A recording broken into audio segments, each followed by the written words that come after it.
எங்கள் அன்பின் ஆண்டவரே, இந்த வேளையிலும் கூட உம்முடைய வார்த்தைக்கு நேராக நாங்கள் வருகின்றோம். முழு இருதயத்தோடு முழு உள்ளத்தோடு உங்கள் முன்பாக நாங்கள் வருகின்றோம்.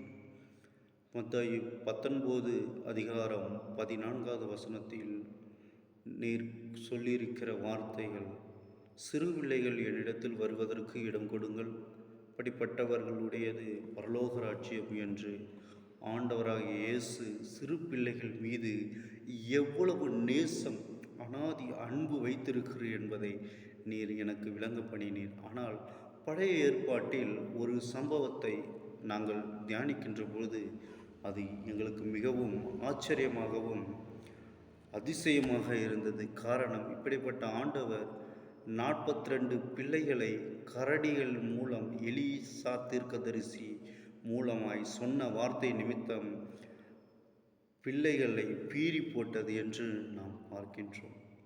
அவ்வளவு ரொம்ப கொடூரமான தேவனாக நம் தேவன் இல்லை.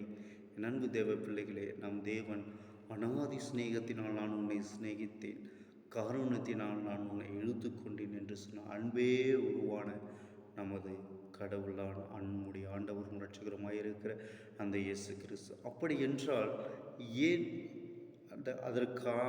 அந்த காரியத்திற்காக தேவன் அதை அனுமதித்தார் என்பதை தான் இந்த காணொளியில் நாம் மிகவும் தெளிவாக பரிசுத்த ஆவியானவர் உதவியோடு கூட நாம் பார்க்க போகின்றோம். எடுத்துக்கொள்வோம் 2 ராஜாக்களின் புஸ்தகம் 2வது அதிகாரம் 23வது வசனத்தை வாசிக்கின்றேன்.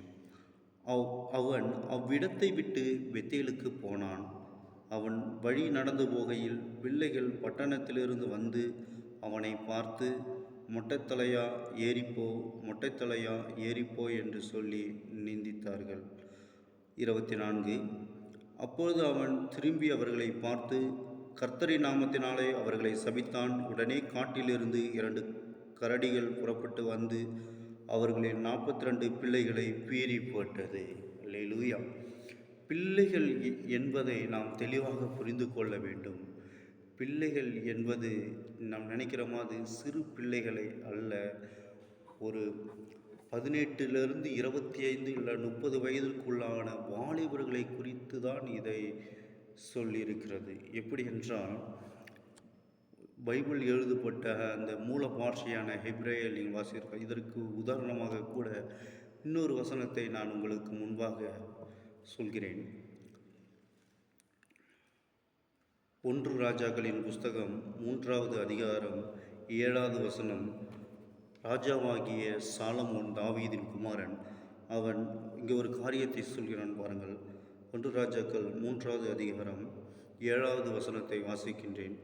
இப்பொழுதும் என் தேவனாகிய கர்த்தாவே, தேவரீர் உமது அடியானே என் தகப்பனாகிய தாவீது ஸ்தானத்திலே ராஜாவாக்கினீர். நானோவென்றால் போக்கு வரவு அறியாத சிறு பிள்ளையாயிருக்கின்றேன். அல்லேலூயா. பாருங்கள், தாவீது ராஜாவுடைய மகன் சாலமோன் சொல்கிறான், நான் போக்குவரத்து அறியாத சிறு பிள்ளையாக இருக்கேன். நம்ம பிள்ளையாக இருக்கிறான்னா எத்தனை வயசு? சாலமோன் ராஜாவாகிற போது வயது 20. அல்லேலூயா. அப்படி என்றால் நாம் இந்த பிள்ளைகள் என்பது எப்படி சொல்லலாம், வாலிபர்களை என்று நாம் எடுத்துக்கொள்ள வேண்டும். அல்லேலூயா. இந்த காரியத்தை குறித்து நாம் பார்க்கும் பொழுது அவர்கள் ஏன் தேவன் இதை அனுமதித்தார்? வாலிபர்கள், அதாவது இஸ்ரவேல் கோத்திரத்தில் மொத்தம் 12 கோத்திரங்கள். அதில் 2 கோத்திரங்கள் யூதாவும் பென்யமீனும் சேர்ந்து யூதா கோத்திரங்கள் என்று பிரிந்தார்கள். பின்பு 10 கோத்திரங்களும் சேர்ந்து இஸ்ரவேல் தேசமாக மாறிற்று என்பதை நீங்கள் பார்க்க. இதில் நல்ல ஒரு விஷயத்தை கேளுங்க. அவர் எங்கே இருந்து வாசிக்கிறோம் பாருங்கள்.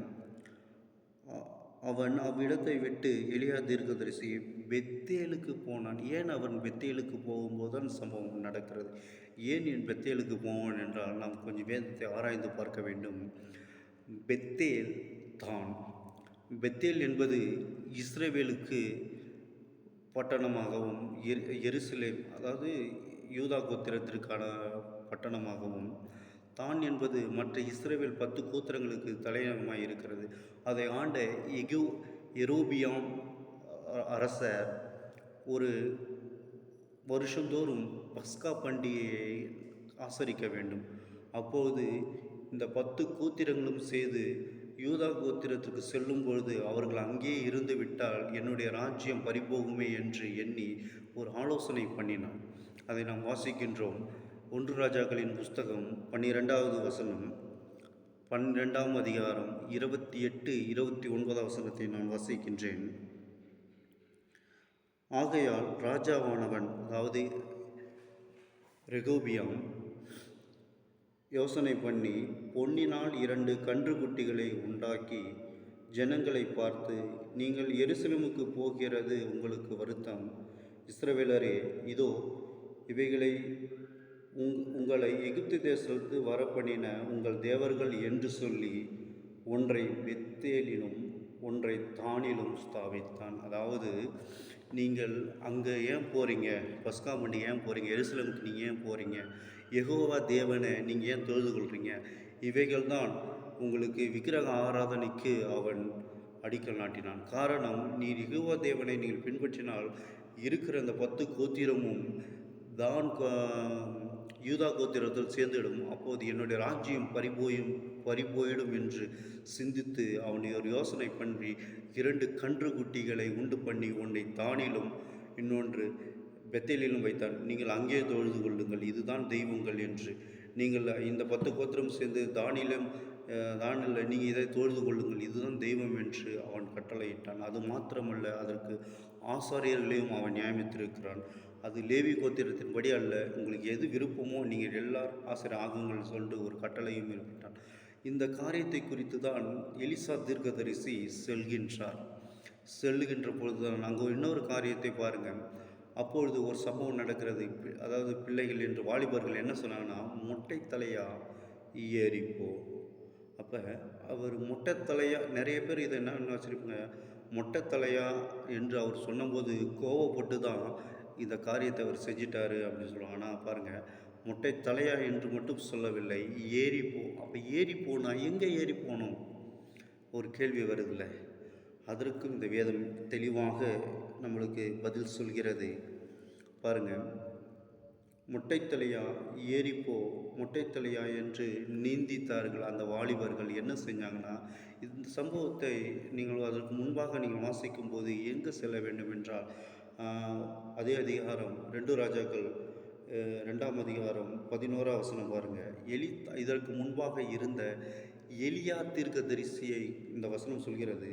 அவர் நடந்து போகையில், இதோ அக்கினி ரதமும் அக்கினி குதிரைகளும் அவன் நடுவேக வந்து இருவரையும் பிரித்தது. எலியா சுழல் காற்றினால் பரலோகத்திற்கு ஏறி போனான். அப்போ இந்த சம்பவத்தை நம்ம தியானிக்க வேண்டும். அந்த எலியா தீர்க்கதரிசி என்ன செய்தானால், பாகாலுக்கு முன்பாக முழங்காத அக்கினியினாலே சுட்டி எரித்து விட்டான். ஆகாப்பையும் அவனுடைய மனைவியாகிய இயேசபேலையும் அவன் சங்காரம் பண்ணினான். அதனால் அந்த 10 கோத்திரங்களும் எலியாவின் மீது பயங்கர கோபத்தோடு இருந்தது. அது மாத்திரமல்ல, அவன் கர்த்தருடைய வார்த்தையையும் தீர்க்கதரிசன வார்த்தைகளையும் சொல்லி, இது தவறு, நீங்கள் பாகாலை வணங்கக்கூடாது, நம்முடைய தேவன் தான் ஜீவன் உள்ள தேவன், அவர் நமது எகிப்து தேசத்திலிருந்து எப்படி நம்மளை கொண்டு சேர்த்தார், எத்தனை அற்புதங்களாலும் அடையாளங்களும் மகத்துவங்களும் அவரே தேவன் என்று சொல்லும்போது அவர்களுக்கு கசப்பாக இருந்தது. அதே எலிசா பரலோகத்திற்கு எடுத்துக்கொள்ளப்பட்ட போது அவங்களுக்கு ஒரு பெரும் மூச்சு நிம்மதி இருந்திருக்கும். இனி கர்த்தருடைய வார்த்தைகளை நம்ம இடத்தில் யாரும் சொல்ல மாட்டார்கள். கர்த்தருடைய நம்ம இன்றைக்கி ஃப்ரீடம் தான், நம்ம மாட்டு நம்ம கண்டுகுட்டியில் வணங்கிக்கலாம், எதுனா வேணால் செஞ்சுக்கலாம். யெகோவா தேவனை பற்றியோ உண்மையான தெய்வத்தை நம்முடைய ஆண்டவர் இயேசு கிறிஸ்துவை பற்றி கர்த்தரை பற்றியோ யாரும் நம்மளுக்கு போட மாட்டாங்களோ அவங்க சந்தோஷம் வேணாம். ஆனால் அதே ஸ்தானத்தில் எலிசா தீர்க்கதரிசியும் அங்கு பெத்தேலுக்கு சென்று, நீங்கள் செய்கிற காரியம் தவறு, உண்மையான தெய்வத்தை விட்டு விக்கிரங்களுக்கு பின்னா போகாதீங்கள் என்று சொல்லும்போது தான் அந்த வாலிபர்கள் அவனை பார்த்து, மொட்டை தலையா ஏறிப்போ, எப்படி எலியா பரலோகத்திற்கு ஏறி சென்றாரோ நீயும் அப்படியே ஏறிப்போ என்று சொன்னது நிமித்தமாக தான் அவன் அவ்வாறாக சொல்லி அப்பொழுது காட்டிலிருந்து வந்த அந்த 2 பிள்ளைகளை கீறி போட்டது. அல்லேலூயா. ஆகையால் அன்பு தேவைகளே, தேவன் அனுமதிப்பது எல்லாம், அவர் சிறு பிள்ளை அவ்வளவு கொடுமையான தேவன் அல்ல, தேவன் அன்பாகவே இருக்கிறார். அல்லேலூயா. அவர் அன்பால் உருவான சொர்பமாய் இருக்கின்றார்.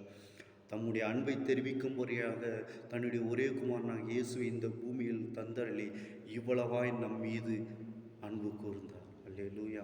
இந்த சத்தியத்தின் மீது நாம் மிகுந்த வைராக்கியம் உள்ளதாக இருக்கிறோம். கர்த்தருக்கு விரோதமாக கர்த்தரை விட்டு வழுகிற மக்களை தேவன் அந்த நாளில் தண்டித்தார். ஆனால் இந்த நாளிலும் அவர்களையும் சேர்த்து கொள்ள வேண்டும் என்று பிரயாசப்பட்டு உங்களையும் என்னையும் தேவன் முன்குறித்து இந்த நாளிலே அவருடைய இரத்தத்தினாலே கழுவி நம்மை நீதிமானாக ஆக்கி இருக்கிறார். எப்படிப்பட்ட ஸ்லாக்கியத்தை நம்ம வந்திருக்கிறோம் தெரியுமா? என் அன்பு இது கர்த்தரால் ஆயிற்று. நம்முடைய கண்களுக்கு அது ஆச்சரியமாக இருந்தது. அல்லேலூயா. நாம் ஜெபம் செய்வோமா? என்னை நேசித்து வழி நடத்துகிற எங்கள் பரிசுத்த பரலோக தேவனே, இதோ உங்கள் வார்த்தையை கொண்டு எங்களோடு நீர் பேசியிருக்கின்றீர். அந்த நாளிலும் நீர் எங்களுக்கு கொடுத்த வெளிப்பாட்டிற்காக நன்றி. இன்னும் அநேகமாக உம்முடைய வசனத்தின் மீது நாங்கள் வளர, உண்மையிலே நடந்து ஜீவிக்க எங்களுக்கு உதவி செய்துள்ளோம். ஏனென்றால் உம்முடைய வேதத்தை நேசிக்கிறவர்களுக்கு மிகுந்த சமாதானம் உண்டு, அவர்களுக்கு இடர் அடைவதில்லை என்று சொன்னேன். உம்முடைய வசனம் எங்களுக்கு உணவாக மாறட்டும், அது மன்னாவாக மாறட்டும். மனுஷன் அப்பத்தினால் மாத்திரமல்ல, தேவனுடைய வாயிலிருந்து புறப்படுகிற ஒவ்வொரு வார்த்தையினாலும் பிழைப்பான் என்று சொல்லியிருக்கிறேன். நாங்கள் பிழைக்கத்தக்கதாக என் ஆத்துமா உண்மையே நோக்கி வாஞ்சி கதறுகிறதை போல என் உள்ள உண்மையே சொந்து கொள்ளட்டும். என்றால் ஆத்துமா மனவளனாகிய என் இயேசு என் அருகில் இருக்கிறார். அவர் என் வலது பக்கத்தில் இருக்கிறபடியினால் நான் என்றென்றைக்கு அசைக்கப்படுவதில்லை. அதற்கு மேலாக பரிசுத்த ஆவியானவர் என்னில் இருக்கின்றார். அவர் என் நடக்க வேண்டிய வழிகளை கற்றுத்தருகிற தேவன். எல்லா விதத்திலும் அந்தகார இருளிலிருந்து நம்மை ஆச்சரியமான வழிக்கு அழைத்து சென்றவருடைய புண்ணியங்களை அறிவிக்கும்படியாக நம்மை ராஜாக்களாகவும் ஆசாரியராகவும் தெரிந்து கொண்ட தேவன். அல்லேலூயா. அவரிடத்தில் யாதொரு வேற்றுமை நிழலும் இல்லை. அவரிடத்தில் மனுஷன் முகத்தை பார்க்கிறான், கர்த்தரோ இருதயத்தை பார்க்கிறான். இதை கேட்டுக்கொண்டிருக்கிற என் அன்பு சகோதரர்களே, உங்கள் இருதயத்தை அவர் அறிகின்றார். உங்கள் கண்ணீரை துருத்தியிலே வைத்திருக்கிறார். நீங்கள் ஒன்றுக்கும் கவலைப்படாதீர்கள். உங்கள் துக்கம் சந்தோஷமாய் மாறும். நீங்கள் மகிழ்ச்சியாய் புறப்பட்டு சமாதானத்தை கொண்டு செல்வீர்கள். என் பிள்ளைகள், நான் அளிக்கும் நன்மையினால் திருப்தியாவீர்கள். நீங்கள் செய்ய வேண்டியது ஒரே ஒரு கரைதான். இயேசுவே வழி, இயேசுவே சத்தியம், இயேசுவே ஜீவனுக்கான வழி. அதை நீங்கள் உணர்ந்து செயல்பட்டால் அவர் உங்களை மிகவும் பெருக பண்ணுவார். எல்லா சூழ்நிலையும் மாற்ற என் ஆண்டவராக இயேசு கிறிஸ்துவினால் மாத்திரம் முடியும். அவரை அல்லாமல் வேறு ஒரு வழியும் இல்லை. அவரே நித்திய ஜீவன். நித்திய ஜீவனை அளிப்பேன் என்று சொன்ன தேவன் வாக்குரையாத தேவன். எவ்வளவும் பொய் உரையாத தேவன். அவர் சொல்லியும் செய்யாதிருப்பாரோ, சொல்லியும் வசனத்தை செய்யாதிருப்பாரோ, அவர் நிச்சயம் உங்களுக்கு செய்வார். ஏனென்றால் இயேசு கிறிஸ்து நேற்றும் இன்றும் என்றும் மாறாதவர். வானமும் பூமியும் ஒழிந்து போனாலும் என் வார்த்தைகள் ஒழிவதில்லை என்று சொன்னது. இந்த வார்த்தையின் மூலமாக என் பிள்ளைகளை பேராய் குடும்பமாய் ஆசீர்வதியும், வேலைப்படுத்தும். ஆண்டவரும் இரட்சகருமாய் இருக்கிற இயேசு கிறிஸ்துனுடைய விலையேறப்பெற்ற நாமத்தினால் ஜெபிக்கிறேன். நீங்கள் ஜெபங்களும் ஜீவனுள்ள நல்ல பிதாவே, ஆமென். என் ஆத்துமாவே கர்த்தரையே ஸ்தோத்திரி, என் முழு உலகமே பரிசுத்த நாமத்தை ஸ்தோத்திரி. என் ஆத்துமாவே கர்த்தரையே ஸ்தோத்திரி. கர்த்தர் செய்த சகல உபகாரங்களை மறவாதே. எல்லாவற்றுக்கும் மேலான தேவ சமாதானம் உங்கள் இருதயங்களையும் சிந்தனைகளையும் கிறிஸ்து இயேசுக்குள்ளாக காத்து கொள்ளப்படட்டும். கர்த்தர் நல்லவர், அவர் கிருபை என்றும் உள்ளது. ஆமேன். God bless you. தேவன் தாமே உங்களை பெரிதாய் ஆசீர்வதிப்பாராக. ஆமேன்.